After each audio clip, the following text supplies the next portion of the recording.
बिस्मिल्लाहिर्रहमानिर्रहीम।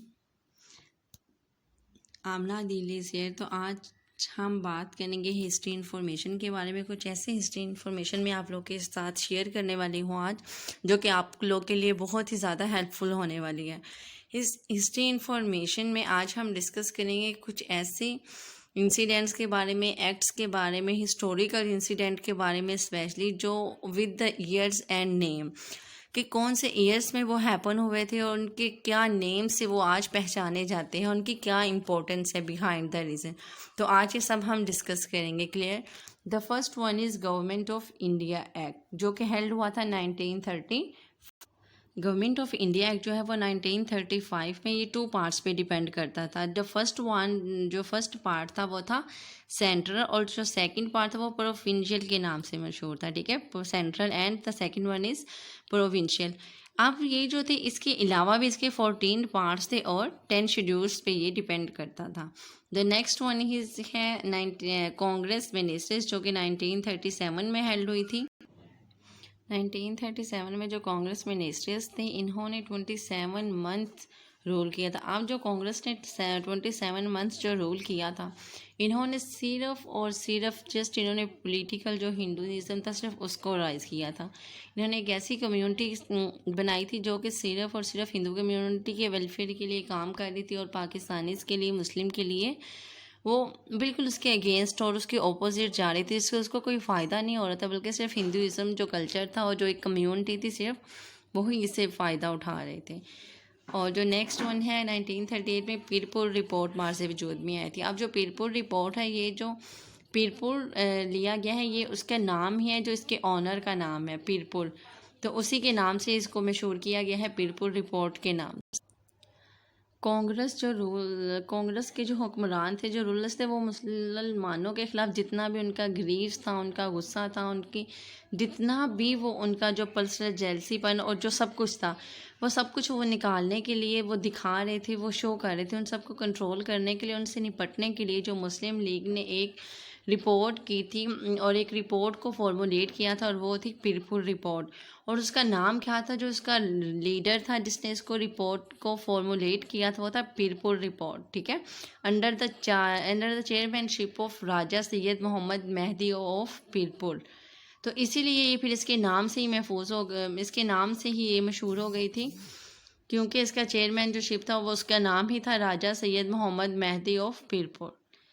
क्लियर, जो कि 1938 में हेल्प इसको मासिव वजूद में आई थी। 1938 में फातिमा जिन्ना ने मुस्लिम लीग को ज्वाइन किया था एज अ मेंबर। और द नेक्स्ट वन है, बहुत ही इंपॉर्टेंट है, 1939 वर्ल्ड वार टू। अब 1938 में वर्ल्ड वार टू स्टार्ट हुई थी। अब वर्ल्ड वार टू से तो हम सब वाकिफ़ है, क्योंकि ये बहुत ही ग्रैंड लेवल की वार थी। एक ऐसी वार थी जिसमें तमाम मुस्लिम जो पूरे भी वर्ल्ड के कंट्री थी, वो मेजर थे, माइनर थे, उन सब ने इन्होंने पे पार्टिसिपेट किया था। क्योंकि जो जितने भी थे, ग्रेटर थे लेवल पे थे या नॉर्मल लेवल पे थे, जितने भी कंट्रीज़, वो 2 पार्टीज़ में, 2 मिलिट्री पार्टीज़ में वो डिवाइड हो गए थे। और फिर इन्होंने जो भी इनके दरमियान कॉन्फ्लिक्ट्स थे, वो ग्लोबल कॉन्फ्लिक्ट्स के नाम से जाने जाते थे। जितनी भी पावर्स जो थी वो ऑपोजिट में आ गई थी, और उनको फिर 2 नेम से जाना जाता था, एलियस बन गए थे और एक्सिस बन गए थे। क्लियर। और द नेक्स्ट वन इज़ 1939। अब 1931 में कांग्रेस जो मिनिस्टर्स थी, वो भी उसका भी थोड़ा सा अमल दखल है। 1939 में कांग्रेस मिनिस्टर्स ने तो वो रिज़ाइन किया था अक्टूबर और नवंबर में 1939 में। अब ये प्रोटेस्ट कर रहे थे, जो था वॉइस राय लॉर्ड लिनलिथ गोज के एक्शन के खिलाफ, कि वो बिला वजह हिंदू जो थे उनको सेकेंड वर्ल्ड वार में ड्रैग करके लेके आ रहा था। इनको जो हिंदू थे उनका कोई भी कंसर्न नहीं था उनके लोगों के साथ, लेकिन वो फिर भी कर रहा था अपनी पावर के थ्रू, अपनी लीडरशिप के थ्रू। वो क्या कर रहा था, जो वॉइस राय लॉर्ड लिनथो गोज था, वो अपने एक्शंस के थ्रू मुसलमान हिंदू जो थे वो उनको वर्ल्ड वार टू में ड्रैग कर रहा था। इसलिए जो था कांग्रेस मिनिस्टर्स जो थी वो रिज़ाइन उनका हो गया था अक्टूबर में और नवंबर में 1939 में। नेक्स्ट है 1940। 1940 में था लाहौर रेजोल्यूशन 23 मार्च। हम सबको पता है, जो करारदाद मंजूर हुई थी 23 मार्च और 1940 में। 23 मार्च 1940 में पाकिस्तान की करारदाद मंजूर हुई थी। अब इसका यही था, वो यही चाहते थे कि जो पाकिस्तान मुस्लिम मेजॉरिटीज़ जो जितनी भी वो लोकेटेड थी नॉर्थ में, वेस्ट में, ईस्ट में, ब्रिटिश ऑफ इंडिया, उनका यही था कि वो जितनी था थ्रू आउट वो एनुअली इसको सेलिब्रेट करें, और वो तो इसको सेलिब्रेट किया जाता है। ये एक हिस्ट्री, और इस डे को एक पब्लिक हॉलीडे भी हम सेलिब्रेट करते हैं।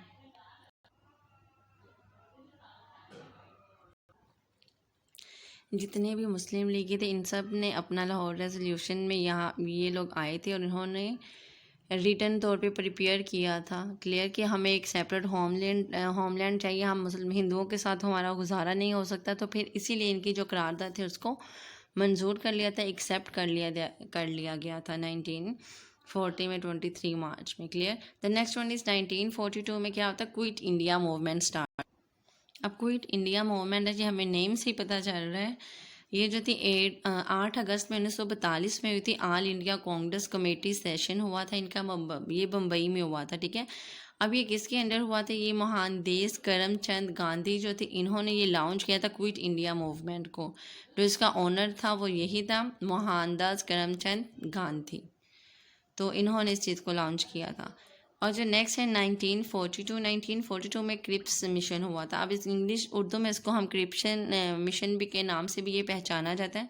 अब जो क्रिप्स मिशन था ये एक समझ लें कि फील्ड अटैम्प्ट थी, जो कि 1942 में हुई थी ब्रिटिश गवर्नमेंट की तरफ से, क्योंकि वो सिक्योर करना चाह रहे थे जितनी भी इंडियन कॉपरेशन है उनको वो सिक्योर करना चाह रहे थे, और सपोर्ट कर रहे थे उनकी एफर्ट को जो उन्होंने वर्ल्ड वार 2 में प्रेजेंट की थी। अब जो इनका मिशन था, ये जो हैंड ओवर कर रहा था ये स्टैफर्ड क्रिप्स था, एक ऑनर सीनियर मिनिस्टर था इनका स्टैफर्ड क्रिप्स के नाम से, क्योंकि जो क्रिप्स था ये बिलोंग करता था लेफ्ट विंग लेबर पार्टी से, जो कि ट्रेडिशनल जो था सिंपैथेटिक थी इंडियन की तरफ से, सेल्फ रूल की तरफ से। तो इसी के नाम से ही ये मशहूर हो गई थी क्रिप्स, इसी तो इसको पहचाना जाता है क्रिप्स मिशन के नाम से। ठीक है। ये जो 9 मार्च में हुई थी, लेट मार्च में 1942 में ब्रिटिश जो गवर्नमेंट है उसको सिक्योर करने के लिए, ये समझ लिया कि उनकी एक फेल्ड अटैम्प्ट थी, एक नाकाम कोशिश थी जिसमें वो सक्सेसफुल नहीं हुए थे। और नेक्स्ट है 1945 में शिमला कॉन्फ्रेंस जो थी। अब वो तो इसका जो मेन मकसद था वो यही था कि जो शिमला की जो डेप्यूटेशन थी वो गैदर करे, जो 35 प्रोमिनेंट इंडियन मुस्लिम लीडर्स थे उनको लीड कर रहा था। 35 प्रोमिनेंट जो इंडियन मुस्लिम लीडर्स थे उनको इकट्ठा किया था, उनको लीड कौन कर रहा था, सर आगा खान कर रहे थे। और जो था ये वाइस रीगर लॉज था इन शिमला में, अक्टूबर में 1906 में इनको इकट्ठा किया था, इनका एक इजलास भी हुआ था।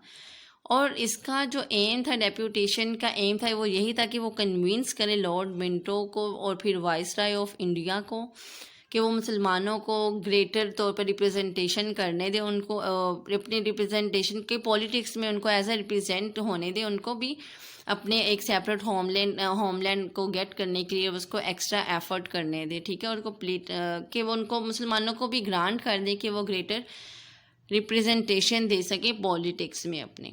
तो इसने काम किया था, आगा खान ने इसको इस काम के लिए इकट्ठा किया था कि वो कन्विंस कर सके, शिमला के मुकाम पे लोगों को इकट्ठा किया था ताकि वो लोगों को कन्विंस कर सके, लॉर्ड मिंटो को कन्विंस कर सके और फिर वाइसराय ऑफ इंडिया को वो कन्विंस कर सके कि मुसलमानों को भी उनके राइट्स मिलने चाहिए एज अ पोलिटिकल लेवल। और जो नेक्स्ट वन है वो है 1945। अब 1945 में जनरल इलेक्शन हुए थे।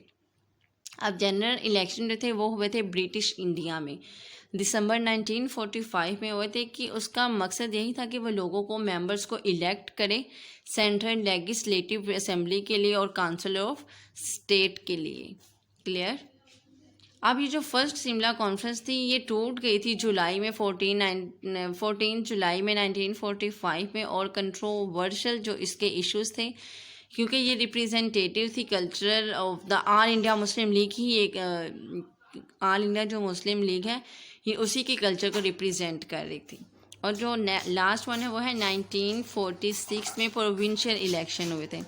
अब जो प्रोविंशियल इलेक्शन हुए थे वो भी ब्रिटिश इंडिया में हुए थे, जनवरी में हुए थे, उसका भी मकसद जो था वो एज सच सेम ही था। नेक्स्ट वन है 1946 में हुई थी दिल्ली कन्वेंशन। अब जो दिल्ली कन्वेंशन था ये अप्रैल में 1946 में हुई थी कायदे आज़म, और जो कायदे आज़म है उसने इस कन्वेंशन को कहा है इस the convention of all those person.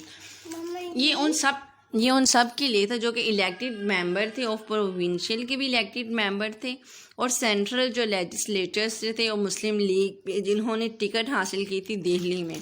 तो उन्होंने कहा था कि इस उन सब के लिए ये दिल्ली कन्वेंशन, ठीक है, जो मुस्लिम लीग के थे उन सब को टिकट मिल गई थी दिल्ली में।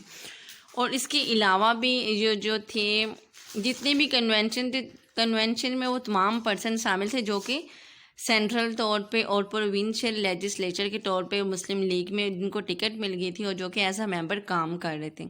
इसके अलावा भी 500 मेंबर्स जो थे जिन्होंने इस कन्वेंशन को अटेंड किया था। अब हम बात करते हैं 1946 में, तो एक और इम्पोर्टेंट इंसिडेंट इसमें यह आता है कि कैबिनेट मिशन हुआ था। अब कैबिनेट मिशन की अगर हम बात करें तो कैबिनेट जो मिशन है ये इंडिया में हुआ था 1946 में। ये डिस्कस कर रहा था कि हम जो ट्रांसफ़र ऑफ पावर है कि ये पावर को ट्रांसफॉर्मेशन की बात कर रहे थे कि ये पावर को ट्रांसफ़र करेंगे फ्रॉम द ब्रिटिश गवर्नमेंट से इंडियन पॉलिटिकल लीडरशिप में। अब इसका मकसद यही था कि ये प्रिजर्व करें इंडियन यूनिटी को और इंडिपेंडेंस की उनको ग्रांटेड कर दें कि वो इंडिपेंडेंटली अपने तौर पे रह सके और अपनी ज़रूरियात को पूरा कर सके। अब है the last one and most important, क्योंकि 1940 अगस्त इंडिपेंडेंट पाकिस्तान। अब 14 अगस्त में इतने इंथक कोशों के बाद, एफ़र्ट्स के बाद आखिरकार हमें अल्लाह ताला की रहमतों से, दुआओं से, हमारी जो जितने भी हिस्टोरिकल पर्सनस गए हैं उनकी एफ़र्ट से अल्लाह ताला ने हमें इस रहमत और नेमत से नवाजा है कि आज हम अपने मुल्क में आज़ादी के साथ अपने मज़हब पे काम कर सकते हैं और हम आज़ादी के साथ खुशहाली के साथ रह सकते हैं। तो 1940 अगस्त में एक सेपरेट होमलैंड के तौर पे हमें पाकिस्तान की नेमत से अल्लाह ताला ने नवाजा था। I hope you will like the video. अगर आप लोगों को वीडियो अच्छी लगती है तो वीडियो को लाइक करें, कमेंट करें और शेयर करना बिल्कुल मत भूलिएगा। मिलते हैं नेक्स्ट वीडियो में, तब तक के लिए अल्लाह हाफिज़। Thanks for watching.